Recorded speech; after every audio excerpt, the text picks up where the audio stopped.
Welcome to TradeTheNBI.com. This is John. This report is for the 31st of July, and I had some TS issues, so I'm a little late getting this out. But, the Fed did exactly what the Fed does, get it wrong.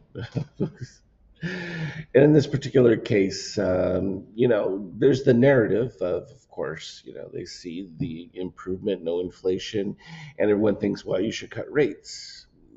But people forget where rates are at now was the standard for ever.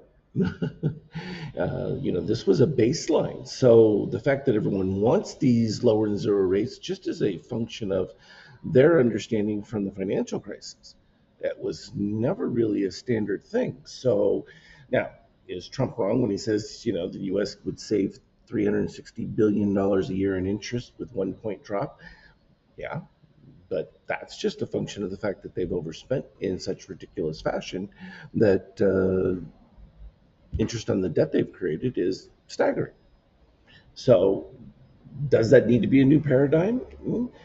Are there signs that the economy is weakening because of this? Well, yeah, because of the higher interest rates, you obviously are going to diminish real estate transactions and borrowing because of the expense of it.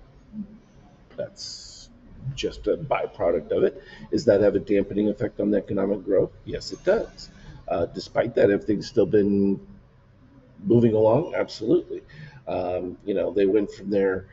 You would have thought that after they had the first quarter negative growth number, that would have had them immediately panicking as they did before the election for Biden, and somehow that didn't have any impact this year. So that was an interesting one. All that said, Fed isn't going to do anything now. They're probably going to be forced to in September.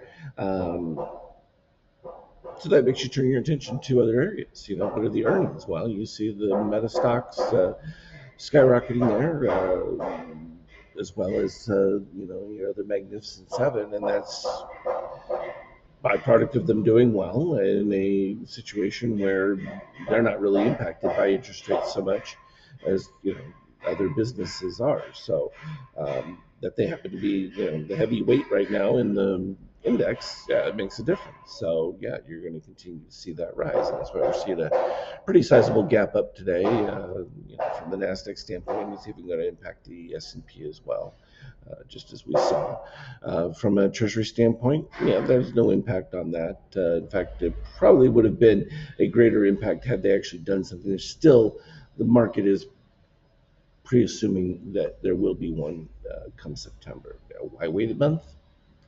Does that make any sense? No. And that was why you had the dissent within the Fed. But you also have, that legitimate argument of, what is a new norm? And does it limit the Fed's future options if you go too low? And that is a secondary issue.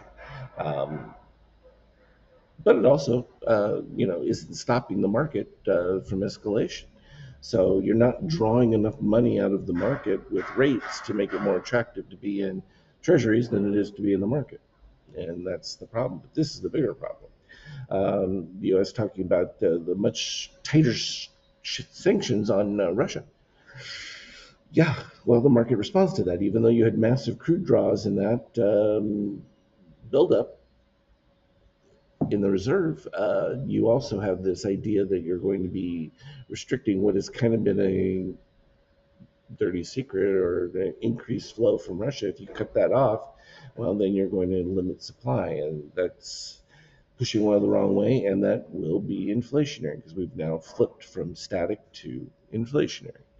So that's a real deal. Now, is this one any surprise? No. Those strong numbers from the U.S., the tariff deal, it's a disaster for the EU. You filled in the entire positive extreme of all of this, as I said you would. It was just a question of the timing, not whether it was going to happen. We had also talked about this was the period of a cyclical low for the dollar. That's over. How far the euro plunges really becomes the more pertinent question. And I think there's quite a range for that to continue to decline rather quickly. You've already lost almost 4 cents just in the last few days. That's a lot in currency. You're talking Bitcoin and those kind of things with that kind of move. But from a gold standpoint, Yeah, it's bad news because there's no inflation to speak of on their horizon, and their tariff model. I'm sure a lot of people feel duped on that because it had no value at all. It was just a bad understanding of economics, which really has to make you wonder what models they're using, because that's just never made any sense whatsoever. Bitcoin, yeah, holding on just fine within that. Nothing new impetus wise. ETH's already had hits from there. It's going to wait for additional news and just the continued pressure for stable coins, and as that gets approved and goes. So we talked about this before. We had this positive extreme, I mean not extreme, but MBI white spike that usually calls for a move towards zero, particularly when it's below that 50%. Didn't quite get there. So I said the next time you ended up with an MBI white spike, you would get your zero. Now the question was whether there's going to be a rising zero, or whether you would have the plateau. Well, in this case, we got it. You still had magenta above, but as soon as it crossed below, that was your trigger. It was below the 50%, and boom, it went straight to the zero and then below. Doesn't get any easier. That's something we've talked about for a long time. It's pretty straightforward. And then beautiful options plays, Fed news, uh, everyone running out and then running back in. Knee-jerk reactions. There you go. But from an options standpoint, it does wonders for those dealers. And you can see the post-action with the earnings reports and the skyrocket. It's been all good in Asia markets, but a little more trouble in the European session. I think we'll probably see more of that coming into this month, where the European session probably is more of a drag on overall session pushes, simply because of the negative bias that's happening in Europe, despite where their markets are. You're going to see them trail off, particularly if that trade deal and stuff gets approved, because that's not a good thing. Indicators ready to go out, so look for that and be all set for the beginning of August. Could be a fun one. As always, trade well. Anything relevant, I'll put it on our team chat.